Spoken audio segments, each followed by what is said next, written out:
Доброго вечера всем. В эфире Прайм на телеканале АТР. Это время, когда мы обсуждаем наиболее важные для страны и человечества темы и беседуем с наиболее знающими и умными людьми. Других тут просто не бывает. Но сегодня гость, которого я долго ждал, вот, и который не был у меня в эфире уже год, может быть и больше, Лариса Ившина. Привет. Лариса Ившина, если кто не знает, случайно. Ну, тут мы люди-газетчики такие, скромные. Но газету «День» знають усі, напевно, в Украине. Это газета с 96-го года выходит, да? И Да. прошла все политические вот эти айсберги. И в отличие от «Титаника», в общем-то... Между прочим, очень интересно, у нас газета выходила сначала на украинском, потом через год вышла на русском. И было, конечно, очень много шума. Как так? Мгм. Чому ми розмиваємо патріотичне середовище? А я була принциповим прихильником того, що український контент треба доносити російською мовою. І це почали робити ще в 97-му році. І англійською паралельно. І я й досі вважаю, що треба було обов'язково братися за всі умовно російськомовні регіони Мгм. і доносити своє бачення. На щастя, воно у нас було. Просто коли люди кажуть, що ми будемо виходити російською мовою на окуповані тепер території, це не має ніякого сенсу, якщо вони не зробили попередню роботу і не мають що запропонувати. Тому що це одна російська мова на цих територіях нічого не вирішує. Треба було говорити про сенси. Треба було передумати разом прожиту історію в 20 столітті, що шукати спільну мову. От сьогодні я навіть у Фейсбуці побачила спільну тему, яка лишилася, в принципі, непроговореною. Тому що дуже багато успішних людей в Україні, там власники харківських гольф-клубів, Ну, там вообще. якісь такі. Да. Ну, це колишні комсомольці, які... Харьковский. Как это звучит? Харьковский, как хьюстонский, да? Да, ну це Харьковский. реально це супер гольф-клуб, але його власник, він сьогодні написав дуже такий ліричний пост про своє комсомольське життя. А что так торкнуло? Это перерывы между односолодовым виски и гонянием шаров, ну, да, комсомольська юність вспомнил. Це в людях живе, і вони вважають за можливе про це говорити. В той час, коли, наприклад, ми з Радянського Союзу там вибиралися, то країни Балтії, поляки вже пройшли такий шлях. Почему мы никак не отвяжем? Ну, ми не могли пройти цей шлях, ми не говорили про ці важливі речі таку кількість часу, так, як це потрібно. Тому що, я пригадую, один з польських критиків представляв фільм Анджея Вайди в Україні. І, зрештою, це ніколи не був великий екран. Це завжди було авторське кіно, студійне, якісь там такі особливі ефіри. А там було сказано таке, що поляки в час умовно Варшавського блоку, да? Тобто їхнє ставлення до радянського вже таке було. Вони казали, в радянських кінах сидять тільки свині. Я коли це почула, мені так... Вони плювали на спину маршалу Косовському. Мені було просто навіть не по собі, тому що ми тоді ще так не ставилися до того. Хоча я з території, яка дуже близька до Польщі, і в нас, власне, все дуже було швидко доходило. Там і музика, і Сопот, і все польська, і кухня, все це проникало через Західну Україну швидше. Зрозуміло, що це не схід України. Але навіть і у нас цього не було. Для того, щоб це сталося, потрібна була дуже велика вкладена інтелектуальна робота. І, звісно, цей етап теж був пропущений. От ви згадали про «Титанік», да? Я чому так одразу зреагувала, потім мене там кудись понесло, але я не забула, що я мала на увазі. У нас, коли відбулися вибори 99-го року, знову-таки, це ж історія газети, історія країни. Якщо наступного року вже буде 30-річчя, нам вже є про що говорити. Це цілий великий період, коли ми, як газета, пропонували інше бачення, послідовно на кожному кроці, інший вибір, дуже часто альтернативу. І нас не чули. А ты чувствуешь, что сейчас, вот знаешь, когда говорится дошло, да, что то, что вы делали тогда, ну там 10, 20, там, 25 лет назад, да, Да. что сейчас уже все-таки значительно общественный прогресс и гораздо больше украинского, и гораздо больше патриотичного, и Звісно. кое-что поняли, и русские уже не братья, по крайней мере, для большинства. Звісно, але ще дуже багато того, що намагається повернутися, по-друге, не є проговореним з нових позицій. Тому що якщо ми говоримо про «Титанік», то саме після виборів 99-го року, коли мені здається, що країна зробила фатальний вибір, тоді ми були єдині, хто був проти виборів Кучми на другий термін, всі майже були за, зокрема і журналісти. І цей водорозділ, він є таким важливим, його варто пам'ятати, коли все почалося. З 99-го року ми почали свій рух до війни. Ага. І в нас в цей час вийшла стаття в газеті, яка називалася «Титанік вирушив в дорогу». Ух, как я случайно попала, я Да. не читал ту статтю. Я, до речі, тобі пришлю. Це дуже важливо, тому що просто були люди, які могли це передбачити. І це не так складно, як здається. Тому що, власне, Україна вийшла з Радянського Союзу, і 4 роки передишки було, власне, національне відродження до 94-го року. Після цього почався грубий розподіл пострадянського майна і всіх ресурсів, які подальшому визначили весь Вот, розвиток. послушай, перед тем, как перейдем к актуальным темам, я Да. задам такой вопрос. Вот мое убеждение состоит в том, что главная беда нашего общества, у нас в обществе все, в принципе, нормально. У нас есть патриотичная, деятельная часть, у нас есть там разные люди, таланты, все, что хочешь есть, экономическая активность, и народ у нас трудолюбивый, и все это фигня, что там мы ленивые, не верю, неправда это. Я захожу в магазин, и я вижу все украинское. Я такого не видел в той стране, где я жил раньше, да. Это совсем другой мир. Если тот не понимает вот это, цените свою страну просто, да. Вот.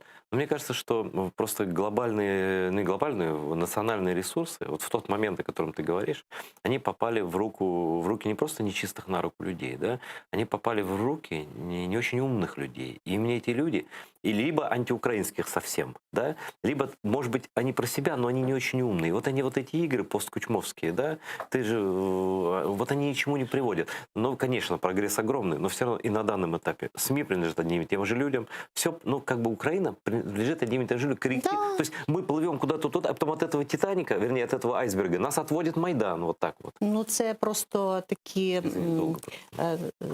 всплески з великим, як айсберг, відколовся там, і щось таке відбувається, артезіанська скважина, такий поток, фонтан. Перший Майдан 2004 року дав Ющенку колосальні можливості змінити країну. Да, и привел к Януковичу в итоге.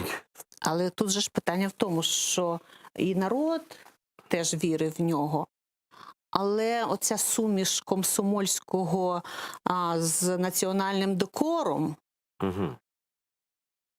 не дав ніякого ефекту. Слушай, нам нужен президент без постсоветского шлейфа. Просто Когда-то. от уяви собі, що в цей час, Мгм. напевно, що були люди, які не були настільки радянські. Мгм. Тут були в радянський час не радянські люди. Да, конечно, Були. были. Их Тобто, очень які мало це? было. Не да. тільки ті, що в тюрмі, Мгм. але реально за складом свого мислення були. І вони розуміли, що декомунізацію треба починати з повернення власності. Треба привчати людей до всього того способу життя, який вони Гавел, втратили. пожалуйста, тебе Гавел, да? А Гавел, Да. Гавел і чехи – це трошки історія, як і поляки, інша, тому що в них і в радянський час, в радянському таборі не були забуті інстинкти приватного власника, і ми там були, і ми це будь ласка. бачили. Вот. А Литва теж. В принципі, країни Балтії вже на останньому з'їзді Радянського Союзу стояли з чемоданами в вестибюлі і готові були в НАТО і в ЄС. Ну, слава богу, мы хоть в 2014 году чемодан собрали, благодаря тому, что кто-то Великі зашел с жертви. автоматом. Да. Надзвичайно великі жертви.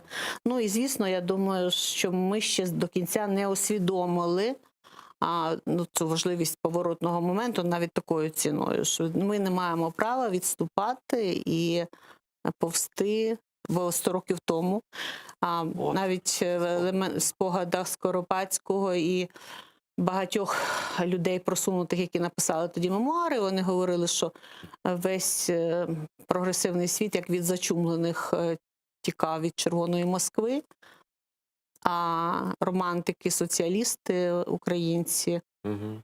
не відчуваючи загрози, тягнули назад і ввергли свою країну в величезні випробування. Знаешь, сейчас, наверное, так не будет, потому что все-таки уже никакого романтизма по отношению к русским, наверное, у большинства даже населения нет. Ну, как бы Тоді був романтизм, а зараз працюють гроші. Да. Гроші людей, які не дуже розумні. Ну, і крім всього іншого, вони мають таке ставлення до всемогутнього Путіна, якому все вдалося повирішувати, який і в Європі, колись Лілія Шевцова писала в нас про те, що найбільше... Російська публіцистка. Да, вона в Америці зараз живе. Да, дуже відома аналітика і дуже цікава прогнозистка. Вона ще тоді говорила, що Росія стала найбільшим поставником корупції в Європу. І це, до речі, і зараз позначається на всіх складних процесах в Європі. Можливо, вони ніколи цього не хочуть одразу визнати. Їм якось незручно, що не тільки Росія втрутилася у вибори в Сполучених Штатах, але й в Європі порилась дуже серйозно. Але це має велике, колосальне значення. І це ці шляхи корупції, як і трубопроводи, колись вони лежать через Україну, на жаль. І тому нам дуже складно, тому що маркери от того всього, вони і в парламенті. І тут не можна було вирішувати якимось там законом про люстрацію. Тут так це не працює. Але потрібна позитивна люстрація. Можна сказати, люстрація від противного. Треба кожного позитивну людину, кожну людину, яка була не радянською в радянський час, або потім позбавилася від сталінізму, путінізму, кучмізму. Оці люди – золотий запас нації, і їх треба просувати. А у нас любого человека, который идет в политику, сразу съедают. Моментально свої це же. Теж свої же съедают. Це теж велика проблема, бо виховані в постколоніальних станах, там ця штовханина біля миски, біля корита, вона особливо жорстока. А вільна людина почуває себе страшно незахищеною, тому що в неї інший набір якостей. Вона не може відповідати так само. І тоді просто виглядає так, що наша політика зачищена від благородних людей. А вона стає зовсім неконкурентною. Тому що Україна може виграти тільки своїм золотим запасом оцих благородних людей, які є, які колись зважаться в політику прийти. Але в нас у політиці працює негативний відбір. Ну, є і приємні винятки. Якщо ми говоримо... А хто приємні? От давай до позитиву перейдемо. Приємний виняток для мене, звичайно, ну от навіть Євген Марчук пропонував кілька років тому і тепер пропонує Мустафу Джемілєва на Нобелівську премію миру. І я хотіла б, щоб з цього приводу був український консенсус. Тому що мало хто там запрошує вас Путін і каже, там, так натякає, що якщо ви погодитеся і татар приведете, то я вам влаштую не тільки гарну пенсію, а там всі благоміра. І всі почули голос Мустафи. Оце для мене випробування, і в такі часи люди, які здатні сказати «ні», це от зародки еліти в усьому. Тому що еліта – це ті, кого не можна купити. Правильно, но Мустафа Джемилев – это наш моральный авторитет, лидер татарского народа, действительно один из самых авторитетных. Конечно, это 100%. І в цьому випадку якраз це єдині стандарти, так само в Україні. Для мене, на жаль, покійний Євген Грицяк, лідер Норильського повстання в ГУЛАГу, тому що ми ще не оцінили, що це означало, що він зумів об'єднати навколо себе всі національності. Навіть росіяни в таборі готові були визнати, а він був не тільки воїном, він був бандерівцем як з УПА, а він був воїном Червоної армії. Тобто це на всіх рівнях був консенсус. І його моральна сила, потім він вижив в таборі завдяки тому, що самостійно вчив англійську в одиночці, переклав індійського йога, став визнаним ще й в цій царині. І Україна якось проскочила мимо таких величин. Або, наприклад, Юрій Шухевич, або Левко Лук'яненко, або Євген Сверстюк, або Любомир Гузар. Вот эти люди не стали элитой, формальной элитой. Да, Морально они да. оставались, а формальной элитой в стране не стали. Правильно, Вот тому это що проблема. коли вони проповідували серед народу, багато хто в цей час ділив гроші і ресурси. А потім гроші стали диктувати все більше, правила поведінки.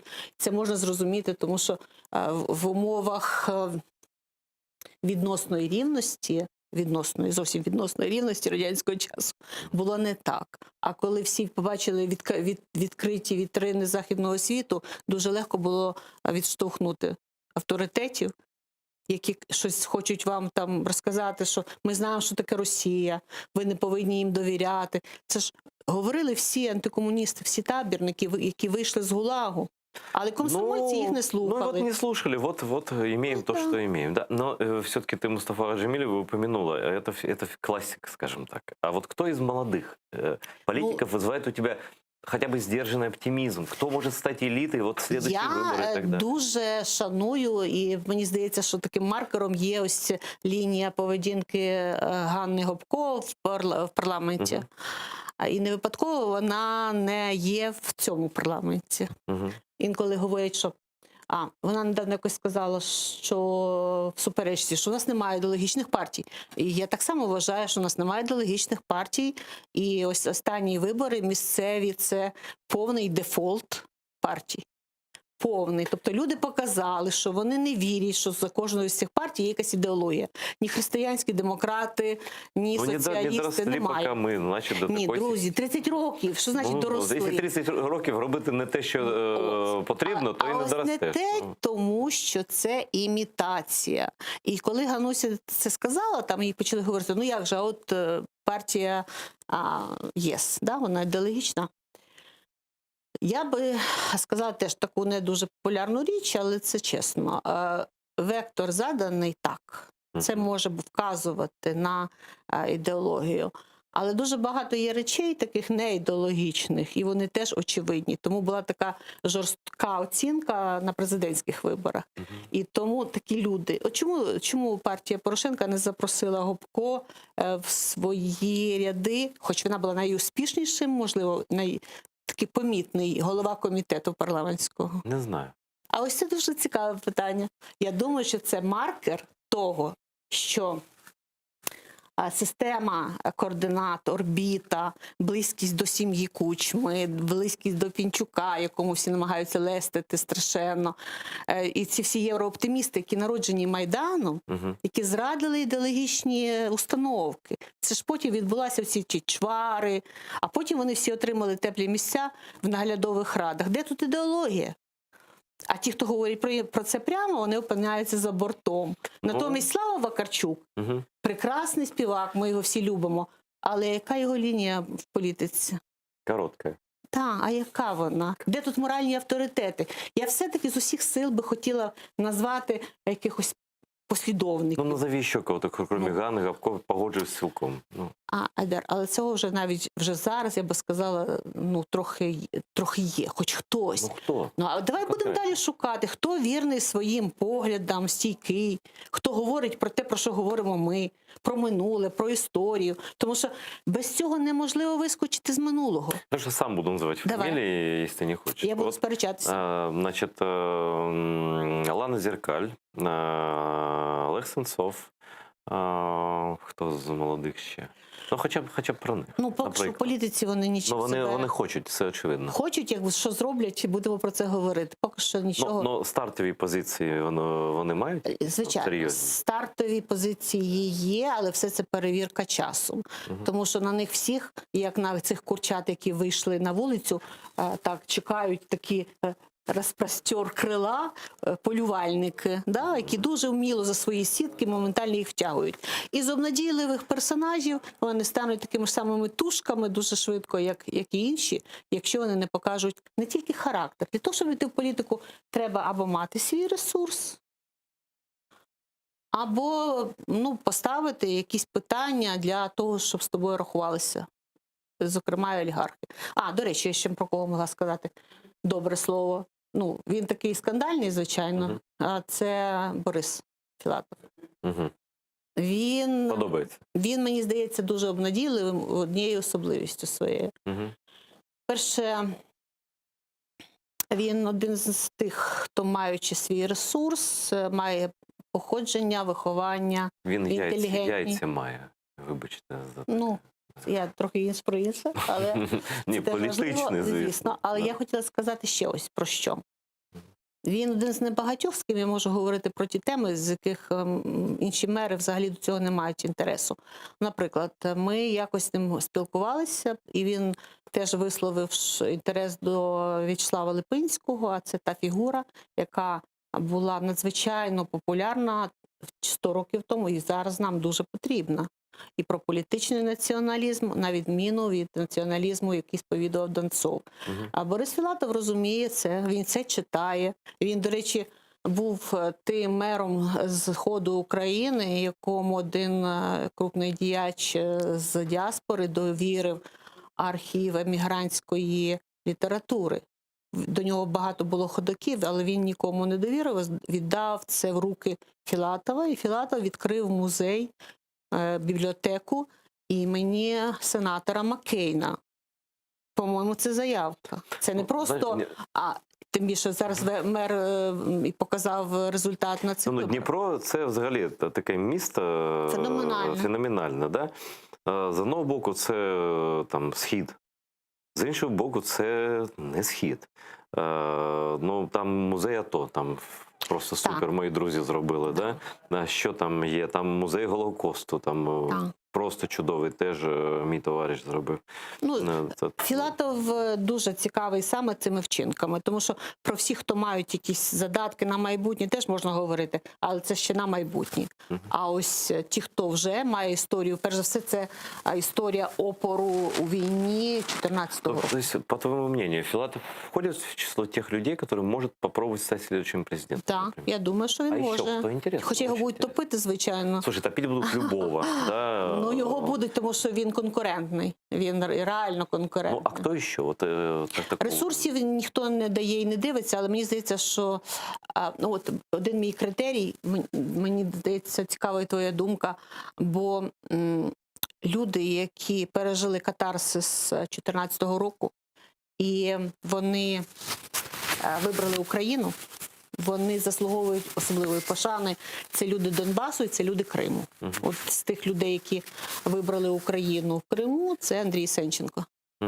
Я знаю так само, що йому можуть там навішати багато чого, але тим не менше я вважаю, що його принципова позиція і те, що він тоді організував рух по захисту прав і майна всіх тих, хто постраждав. То, що він перекрив Сєвєрокримський канал, уже можна пам'ятник ставити просто при житті. Уже за це. І тому треба вчленяти тих людей, які мали позицію і вчинки, навіть якщо вони не розкручені, навіть якщо під них олігархи не дають грошей. Так вот проблема. Вот даже если любые из тех людей, которых ты назвала, решат порознь или вместе создать политическую силу.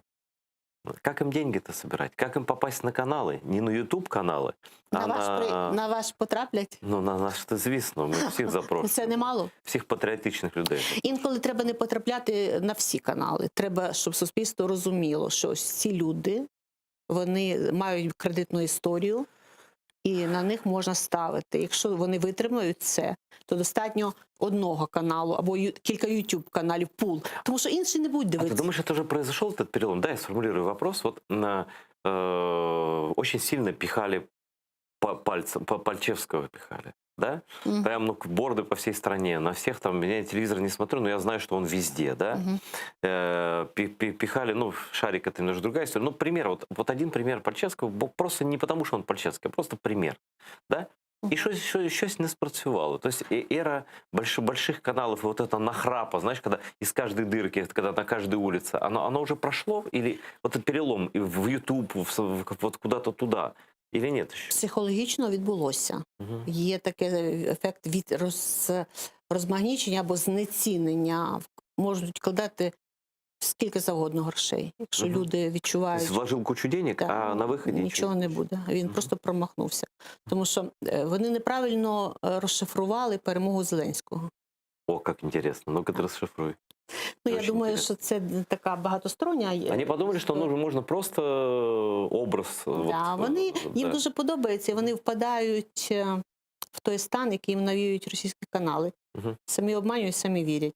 То вони знаходяться в тому уявленні про українців недалеких таких, от, які Принизливо ставлення до народу. Да? купилися на таку історію. Ні. Тоді просто співпало те, що українцям за багато років просто набрид весь цей політичний клас. Весь. Це і такий накоплений ефект. Да. І вони хотіли змести всіх. Угу.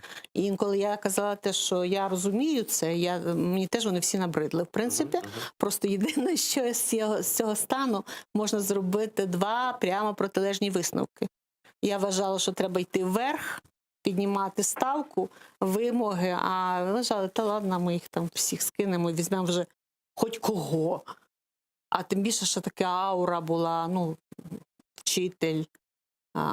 А може він все-таки проникся цією роллю. Угу. Люди захотіли чуда, звісно. Ну, це пройшло вже? Але чудо двічі, по-перше, не працює таке, а по-друге, Пальчевський не туди.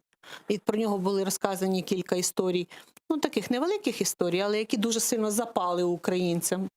Ось про те, що його історія з його попередніми дружинами, все це дуже чутлива сторона, це не спрацювало йому, і перебити це ніхто не зміг. Ну і крім всього, російська аура. А Притула, вот тут про Россию речи нет, да? Вот он тоже из шоу-бизнеса пошел. Что... Ну, Притула, він Уже второй раз не работает такое, да? Да, ну це слід Вакарчука. Угу. Це все-таки вже те. Тому що гарні хлопці, привабливі, красиві. Це, до речі, і була і аура Ющенка. Він був схожий на, там, багато хто порівнював його то з молодим Кеннеді, то з ким тільки не порівнювали. Але питання ж в іншому – якості. Українська ситуація дуже складна. Якщо зараз багато хто каже, що ми там заслуговуємо, кожен народ свого політичного класу, і що наш парламент – це зліпок суспільства, я це заперечую і кажу, що наш парламент – це зліпок давнього вивиху суспільства. Супер. І ось цей вивих, два методи, не те, що вже переросте. Тут потрібен був хороший костоправ. Майдан дав певну надію на те, що прийде хороший костоправ і вправить це на місце.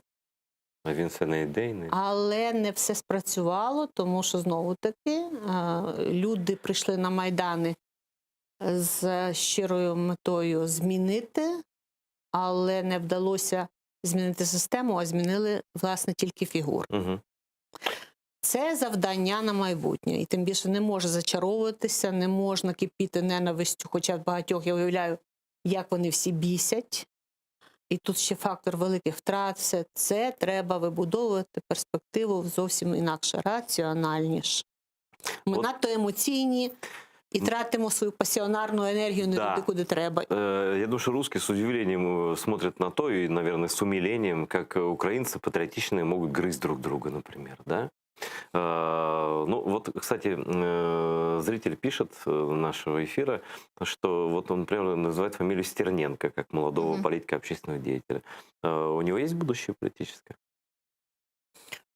Ну, перш за все, він жертва тих обставин, які склалися, вони доволі такі неоднозначні. Напевно, що багатьом може він подобатися, але я не за цим стежу. Мені не подобаються просто люди без історії політичної. Він молодий. Ну, це добре, це не після всіх молодих, яких ми бачили в команді Черновецького і в команді нинішній. Вот, мені вже це для мене нічого не говорить. Попробую тебя на слове поймать. Да. Вот ты говоришь, не хватает политического бэкграунда, да? Это как вот раньше, и как сейчас тоже на работу берут. Значит, без опыта не возьмем, а опыт получить негде, потому что без опыта не возьмем. А в нас, от чому я говорю про альтернативу газети «День», можна сказати, що всі одним шляхом ми будували своє таке невелику територію за іншими правилами. У нас літня школа є. І вже майже 20 років літня школа, і ми беремо Вы молодцы. звідти, Вы з молодцы, літньої школи. газетчики, котики, лапочки. Ні, Я так сам газетчик. це нормально, раньше це просто треба, щоб люди пройшли якусь базу. Я знаю, но я примитивный пример. Вот просто я же аллегорию просто привел. Вот Політики что з как молодым вулиці. политикам заходить в политику с улицы? Ну от вони зараз правильно зробили. Багато хто пішов на місцеві вибори, в місцеві ради, в місцеві депутати, Плюс в мери. ютуб-каналы у многих. Это же не только у Абсолютно. Стерненко, у многих людей. Інша справа, що наша анархічна країна повинна дуже гарно вибудовувати баланси. Не можна додавати таку кількість децентралізації, не можна, щоб були як партія моєї вулиці, так? Тобто кожне село має свою партію. Це нормально? Ну, это потому что незрелая система. Ты же говоришь, идеологических партий мало. А для чого у нас Міністерство юстиції? Так. Для незрілої системи. У нас зареєструвалася куча народу, які на ранніх підступах не повинні бути зареєстровані. А крім всього іншого, якщо ти йдеш депутати, я завжди говорила, 2 екзамени мінімум.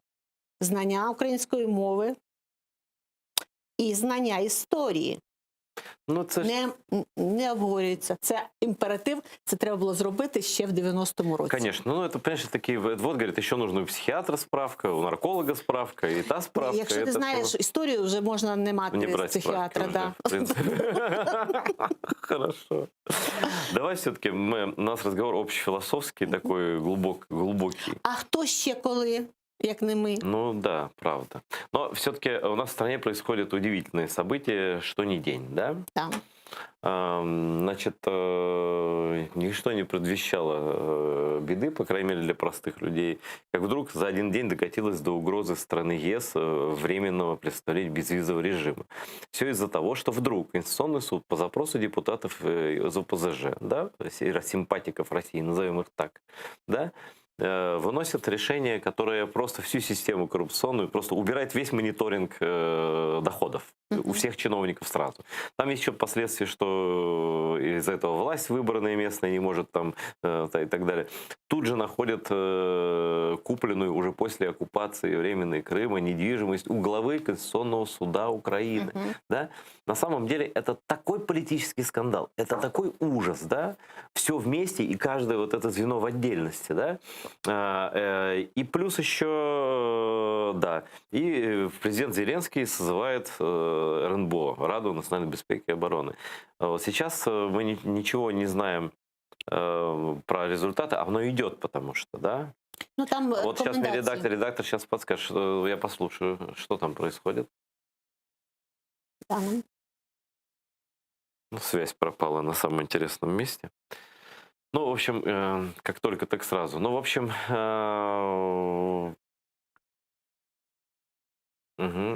Кабмин возобновил своим решением работу НАЗК. И электронной декларации Кабмина, постановление. То есть, видимо, до того, как закон, соответственно, будет проголосован, к чему Зеленский призвал. Дальше что еще? Про что? Вот и все. То есть президент считает, что Конституционный суд себя дискредитировал, и поэтому он, я думаю, что срочно будет законопроект внесен об изменении на реформе Конституционного суда. Да? Пожарные меры, очевидно, да, но их можно было сделать давно, но пока пожар не зажегся, как бы, когда вокруг со спичками и канистрами бегали вот эти пророссийские люди, как-то всем это не очень было интересно. И вдруг, короче, что сейчас произойдет? Сможет ли Зеленский показать, так сказать, свои орешки, да, вот, стальные этим людям и вернуть ситуацию как бы под контроль? Или будет дальше политический кризис только хуже? Ну, ситуація, звичайно, дуже складна, тому що з одного боку можна зрозуміти тих, які кажуть, що з самого початку все антикорупційне законодавство, воно було таке дуже дивне, тому що ми не побачили ніяких результатів від цієї шаленої боротьби з корупцією, яка коштує дуже багато для країни. Ноль. Так. Ну, тобто... И вот это просто, знаешь, как последний плевок, уже последний крышечку гроба. Просто, а вот дайте вам отмену всего декларирования да, еще. Так ось питання в задачнику. Якщо постійно імітувати імітувати боротьбу з корупцією, імітувати, навіть якщо ми хочемо сподобатися європейцям. Європейцям, в принципі, ну, так ж глибоко цікаво, як тут борються з корупцією, у них своєї корупції. Ну, это наше дело, это Так. нам нужно. Але ми приймаємо правила, за якими вони кажуть нам, щоб ви побороли свою корупцію, вам треба кучу антикорупційних органів. Діючих. Але вони не діють. А? У цьому є питання. Тому тих, хто атакували це, в тих є свої резони. Я зовсім не їх прихильник, але ми можемо це пояснити, чому так виникає. І вони, я думаю, скоріш за все, підуть на свої канали і будуть пояснювати це. Да, на пророссийские каналы Да. пойдут и будут. А да. ось формальна сторона справи виглядає так, що криві там які косі домовленості з європейцями порушені. І вони нам тоді мають право сказати, слухайте, Вы тоді, несерьезные ребята. ви або Да. не погоджуєтеся на ці Да. криві закони, не приймайте їх, а якщо вже приймаєте, ну ви мусите якось з цим справлятися. Тому, звичайно, для Зеленського дуже складна ситуація, тим більше, що його склад помічників, я думаю, дуже слабкий. Якщо говорити про дорослих людей в оточенні, там, умовно кажучи, Олексій Данілов, він має політичну історію, має досвід, не знаю, наскільки він має вплив, тому що ця вся молода команда, вона ж його в кокон Вот тоже вопрос, Зеленського да, взяла. интересный. Кто реально с чем Так, может... але він повинен вирватися, тому що це погано закінчиться. Він повинен виходити і шукати професійну підтримку людей, які можуть допомогти розрулити цю Публично, історію. значит, надо обращаться. В Украине работает только публичная политика. Все... Ну, да. публічна політика працює, хоча велика закуліса. Я би сказала, що нашим урядом багато керує тих людей, яких ми не бачимо на засіданні уряду. Знаешь, когда закулиса, она да. всегда приводит к кризисам. А кризис потом выруливается публичной политикой в тех или иных формах. Публічною політикою тоді треба було призначити, якось я говорила про те, що Віктора Пінчука в Міністерство закордонних справ, а Рената Ахметова головою антимонопольного комітету. От вони все, ну, ні, а що, це насправді ну, не сарказм, не тролінг, Ну, конечно, але сарказм. Ну, якщо люди визначають життя в країні в цілих галузях, А, природні бажання... Да пусть открыто это делают, да, хотя бы да, честно. да, Но они же не и- пойдут, они же ребята Ясне хитрые. діло, Да. для чого це все робили, збирали складно нажиті капітали? Для того, щоб їх обслуговували. Але це обслуговування неякісне. Ось в чому проблема. Всі Ка- змирилися. Кого не наймет прораб, все плохие, А понимаешь? чому? Может, тому- прораб плохой? Неправильно поставлена задача. Задача імітувати. А, Якби була задача поставити по-справжньому, хто розуміє, як побудувати, побудує. Якщо імітація, трохи інша. Вот у меня такой есть общий философский политический вопрос. Да. Вот, на мой взгляд, если предположить бы, да, что наши олигархи, ну, люди, которые контролируют большое количество медиа и денежных потоков в стране, даже отставим вопрос, как они это получили. Ну, вот они имеют на данный момент такое, да. Угу. Если бы они были умными, дальновидными людьми, не то что с какими-то позитивными человеческими качествами, а просто с инстинктом простого самосохранения. То есть хочу жить. Хочу, чтобы у меня не отняли мои деньги. Так у них хочу все й жить. добре, прекрасно. Подожди. Если бы они так хотели Мгм. жить, да, вот Ахметов уже потерял часть своих ресурсов в Донецке. Ну, це не он, має значення. но он скучает по На Донецку, я прошу будинок прощения, я уверен в этом. короля Бельгії вистачило. Я понял. Залишкових Но все равно у него отняли то, что неприємно. не очень неприятно, да. Ну, забрав хто?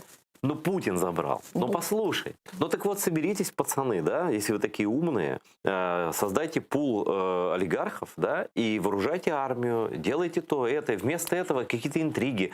Они интригуют с пророссийскими силами. Один из олигархов там, или, может быть, не один, значит, Путину какие-то делегации отряжает. С кем они хотят договориться? Придет, отнимет все. У него своих олигархов вот столько.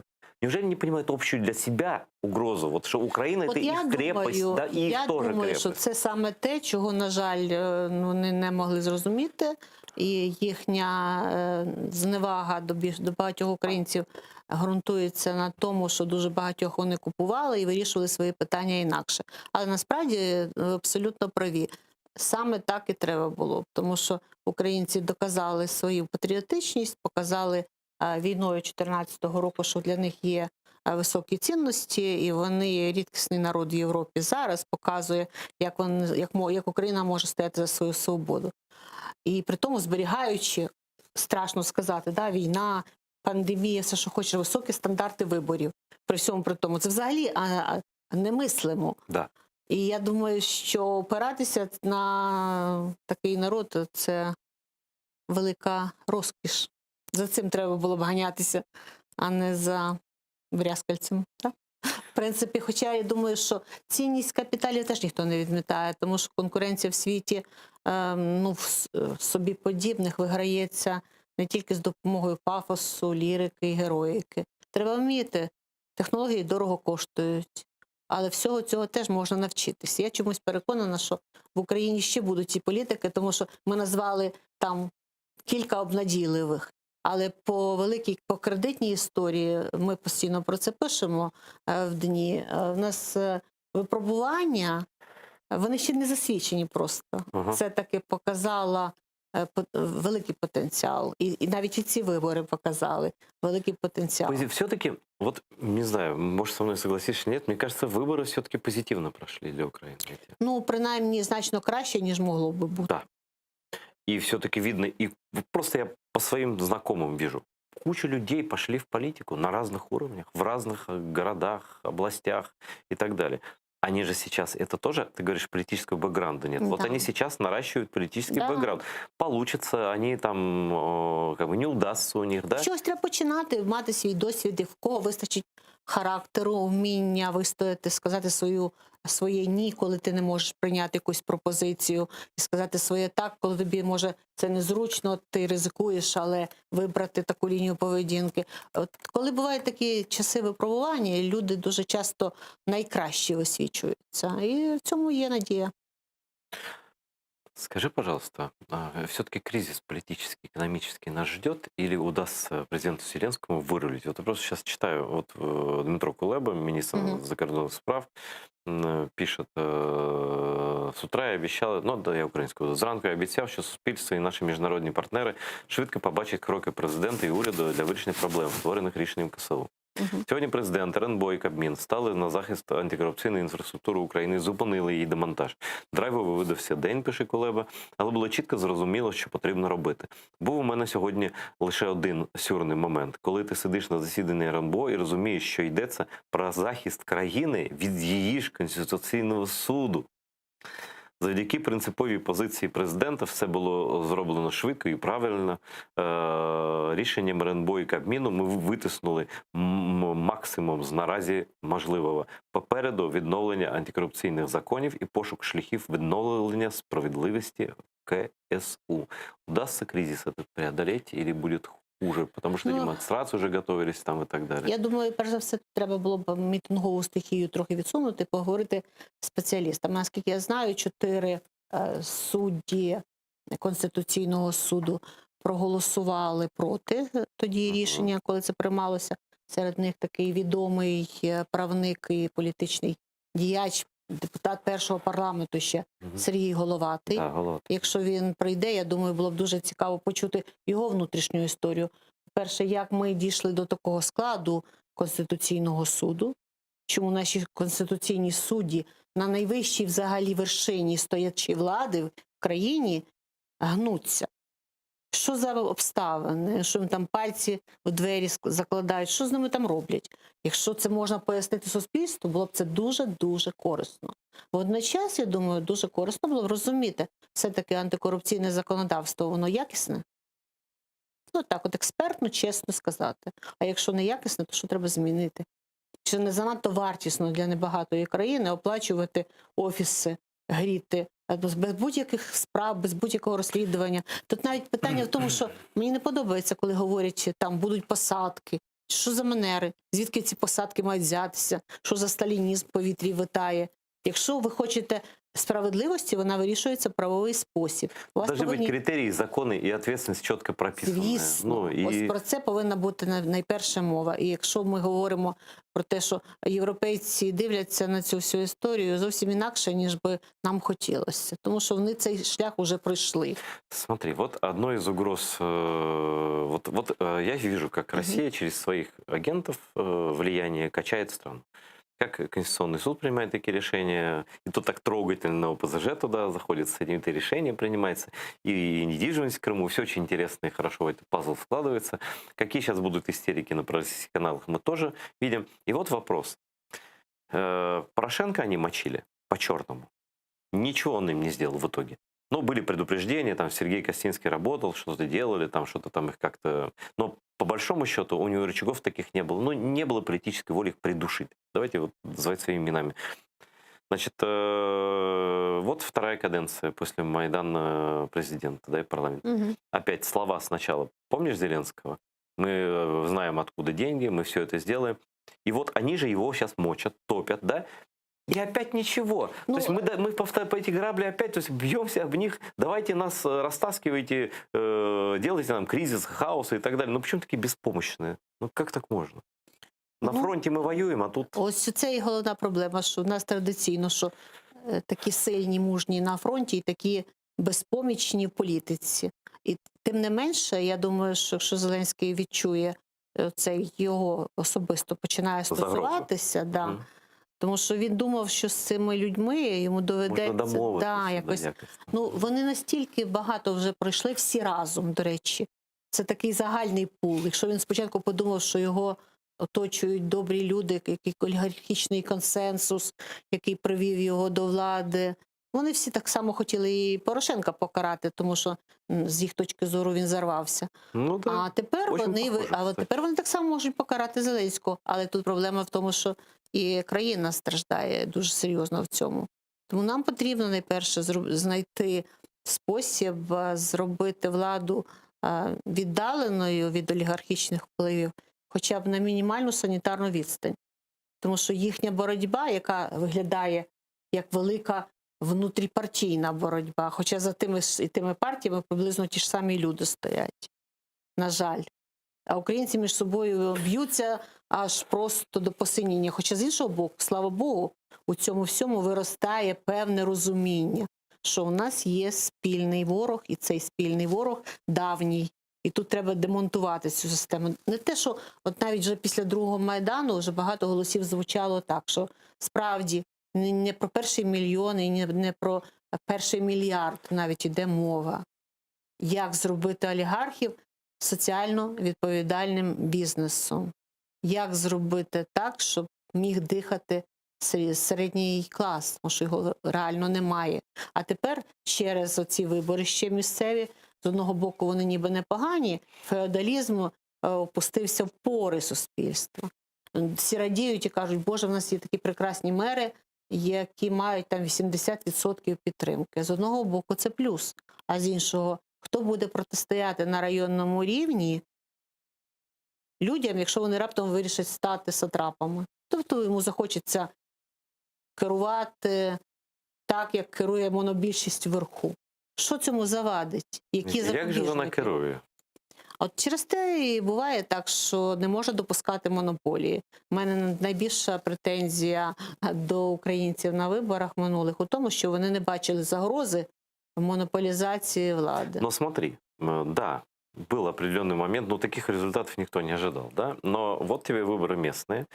И, на мой взгляд, это еще и то, что украинцы решили на другую чашку весов положить гирьку, чтобы уравновесить ту власть, которую они избрали не так давно. Ну так, справді є хороші мери і є обнадійливі тенденції, Так. тому що там, де вони, от, наприклад, у Вінниці було видно по всьому, що ідеолог децентралізації Гройсман працював на місцях і в області, і в місті, але головне, реально місто розвивалося, люди це бачили. Так само в Тростянці, так само там в Кстати, у Конотопі. Гройсмана есть политическое будущее? Я думаю, що амбіції в нього дуже великі, Амбіції то понятно. але я не думаю, що він може стати президентом. Еще про одного спрошу. Часто намекают на Дмитра Разумкова, спикера Верховной Рады, что он стал играть отдельную игру и что у него тоже есть шансы заявить себя как будущего кандидата в президента. Я думаю, що знову таки амбіції очевидні, а питання в тому, що в них приблизно один той самий пул няньок був з самого початку. От і тепер вони його, ну, звичайно, намагаються позиціонувати як надію майбутнього. Він здібний хлопець, але знову таки ця молода команда підірвалася на основі професійності. Мгм. Всі побачили, що в них дуже багато. Тобто молодість не є цією Отдельным достоинством, да, і таким цією самоценным. Да. індульгенцією. Вони можуть бути здібні по-своєму. І, до речі, той же Зеленський до його заслуг, можна сказати, сміливо віднести. І, до речі, до заслуг команди МЗС, що за цей час вони провели кілька ефективних візитів. Один з найкращих – це Британія. Британія, так. Хоча я знаю, що там допомагали багато людей і позапарламентські кола. Це дуже Це позитивно. дуже важливо, тому що для України, якщо говорити про стосунки після того, коли Британія покинула ЄС, Британія повинна бути найкращим орієнтиром. І з точки зору права, і як побудувати стосунки. І в нас дуже багато спільного. Я завжди кажу, що Україна повинна стати Британией славянского світу. Отличная фраза, очередной твой перл. Но смотри, британцы, они себе что-то дают и чем-то помогают, но они и спросят по британскому счету.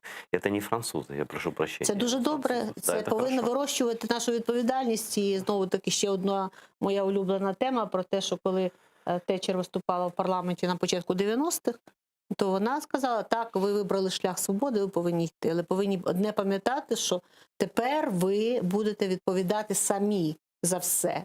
Не Москва, там не все. А це та ситуація, якої у вас довго не було. Я думаю, що дуже багато людей її просто не почули.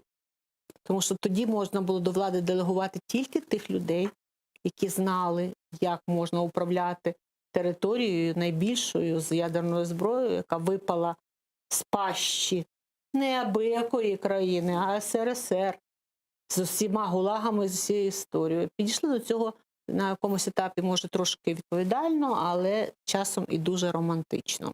Ставили багато питань. Ну, наприклад, навіть от я завжди, я українка, і моя мова українська – це природньо. Але я вважала, що деякі питання можна було не ставити попереду, а про об'єднання країни. На початку, наприклад, 90-х були такі історії, коли хотілося одразу все. А тоді треба було об'єднати різномовних антикомуністів в всій країні. І цього, на жаль, це ігнорували, тому що дуже хотілося. Це і романтизм підводив. Смотри, вот романтики против циников редко выигрывают, да? Русские циники. Циники и преступники, но у них криминальное мышление. Наше романтичное мышление – это вот пересваритися, искать идеал, вечно ругаться и вот этот вечный 18-й год повторять. Мне кажется, что 18-го года уже не будет, 1918 года, да? Но вот можно ли предположить, что на следующих выборах будут совсем другие партии, будет какой-то общий такой национально-демократический блок, который сможет победить на общенациональном уровне? Я взагалі дуже націонал-демократ. Я б сказала так, коли ми навіть в еміграції нашій якось спитали, так, для них це ще досі важлива тема, чи я Мельниківка, чи я Бандерівка. Я взагалі сказала, що, розумієте, я розумію, ціную і знаю цю сторінку історії нашої.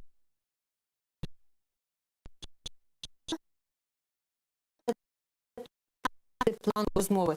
Нашу ситуацію може вирішити або така національна збірна, де будуть суперпрофі, але як це зробити, я не знаю зараз. Якщо буде блок партій, для цього потрібно пройти шлях великої ідеологічної роботи, щоб люди знайшли спільну мову. К сожалению, у нас время закончилось. Мови поки що нема. Да, спасибо тебе за то, что пришла за ответы. Я считаю, что объединяющей украинской идеологией должно быть «я хочу жить».